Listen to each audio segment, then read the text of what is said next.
It celebrates the vibrant brilliance of nature's might.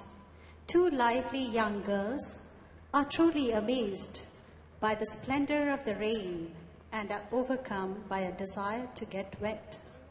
The raindrops falling like arrows and the resounding claps of thunder make the young girls wonder whether the heavens are at war.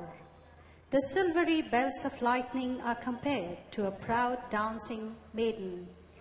The clouds appear like the elephant Airavat, the vehicle of Indra, the king of gods.